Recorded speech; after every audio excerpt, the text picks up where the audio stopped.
I'm going to read a quote to you guys. I'm going to read it to everyone at home. Oh, I know what it is. You know what? I think we're going to finish higher than Liverpool this season. Oh, yeah. I'm putting it out there. I watched the game, Wolves versus Liverpool, because it was before our game and Wolves could have run away with it. They had quite a few opportunities. We've got them this weekend, and it's a 6-pointer. We've got them. Not my words. Chloe Bloxham, Dan Club, audience watching and listening at home. The words of Michail Antonio ahead of Liverpool's 3-1 win over West Ham United. Exquisite. Brilliant, Chloe. He also said he backed himself against our defence and then got pocketed by Joel Matip for the entire game. Well, more importantly, I mean, like, Virgil Van Dijk totally and utterly dominated him from the whole football match. I think I know you've spoken a lot about Matip's performance. I thought Matip was all right, if I'm honest. I thought Matip was very much at the full extent of what he still has as a footballer to keep Michail Antonio quiet. Virgil van Dijk made it a point of beating him. He actively made a point of stepping up and winning headers just for a laugh and making it look painfully easy against him. I described him in my post-match as the answer to the question of what happens if you strap a jet engine to a bin lorry. And he's a big, strong, messy handful.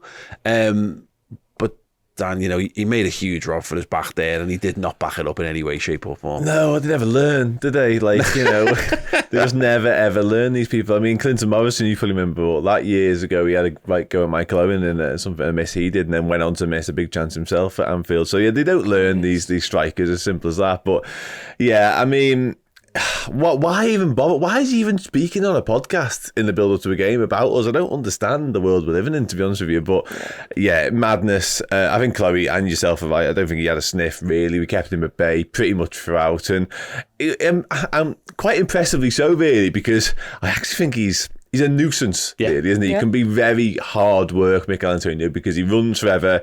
He's big, he's strong, he's quick, and yeah, he can make life difficult for you, but he didn't on this occasion because we just didn't let him at all. Joel Matip, I thought Joel Matip was really good. I thought Joel Matip was incredible. I think he's really good. Genuine. I understand what you mean with Virg. I think at first he might have tried Virg, and when he realised he wasn't getting any look at all, he was like, no, actually I'm going to go on Joel Matip's side. Yeah. Joel Matip just bullied him and bullied him and bullied him and bullied him over and over and over again.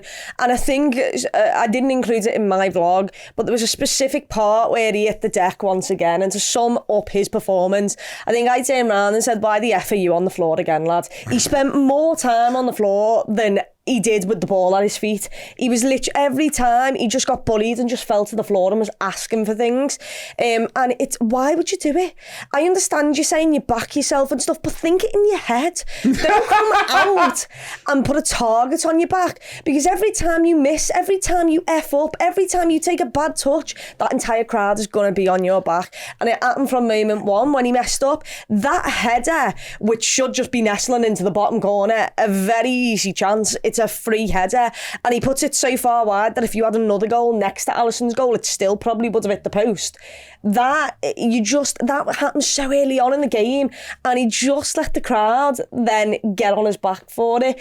I don't know why you'd ever do that. I'm fine with you backing yourself. I'm fine with you thinking you have a chance. I actually like that, but think it all in your head, and then once it's happened, then maybe you can turn around and said, well, I really thought, like, that's fine. Don't say it beforehand. Put more pressure on yourself and more pressure on your team. I'd not seen the quotes ahead of the game, but again, it was the people around me in the ground, and the reaction to him, just laughing at him, and every time when Matip or Van Dijk came out ahead of him, it was like it gave the crowd a lift, and I was a bit like, it's Michail Antonio, what are we doing? We know he's a handful, and we know we've seen him cause Man City problems, so he's a good target man centre forward, right? He does score goals, does cause problems. He is key to how they play. But yeah, you're right. It's just why have you done that, you idiots? Just it was changing room wall kind of stuff, wasn't it? Like you pin it to the mirror, and give the team a little bit of extra fire. Just mad. I mean, I'm just going to read you some of his stats. He played 74 minutes. He has expected goal 0.12. Now, bear in mind, he misses an absolute sitter of a header, complete sitter of a header. And doesn't just miss it, he misses it big style as well. Yeah. Dribble attempts 4, 2 successful. Okay. Just 24 touches of the ball in the whole game. Only 5 of 8 accurate passes. He only made 8 passes. Cross, 0 accurate. Ground duels, he won 4 of his 10 ground duels. He won 0 of his 6 aerial duels. Yeah, 0 of 6. That's the one. Yeah. Oh, that's great. The one. Yeah. I hope they talk about that this week on his pod. Callum Wilson, if you are ever listening to this, Callum Wilson, bring up those stats on that podcast, because that needs discussing, especially after the back of their 8-0 win. Bring that up, please. That'd be lovely. Yeah, 100%. I love it. I love stuff like that. I live for it, because genuinely, I think this happens a lot. I think there's a lot of people, and footballers, which is mad because how many footballers end up as pundits, and this is the pathway they follow. They look at a league table, but don't look at the context behind it. And I think this is now the second season, the second season after Liverpool have had a bad season, where people have gone, Liverpool had a bad season, that means Liverpool must be shit. Yeah. And bear in mind that one of them seasons Liverpool finished 3rd. Like that was that. People thought, Liverpool was shit. Because it was Real Ferdinand coming out about saying like Man United finished 2nd.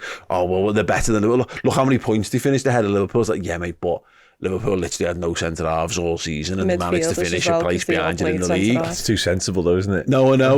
but the point is that I don't think I think some people do it to be antagonistic. But a lot of people looked at Liverpool finishing 5th and went, Liverpool are cooked, Liverpool are done, Liverpool are finished. And sadly, a lot of people in our own fan base seem to feel that as well. And I get it, there's fears that they might be that, but to unequivocally be like, and publicly be like, nah, Liverpool are done. What are you doing?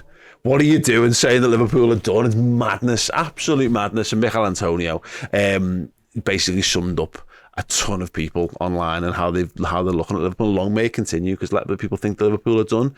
Because I think it actually helps. Because I think Moyes, I think we're going to see clubs continue to think they can get change out of Liverpool by throwing the kitchen sink at us. And I think we're going to find increasingly that exactly Liverpool just start absolutely smashing teams left, right, and centre. So thank you so much, Michail Antonio, you idiot.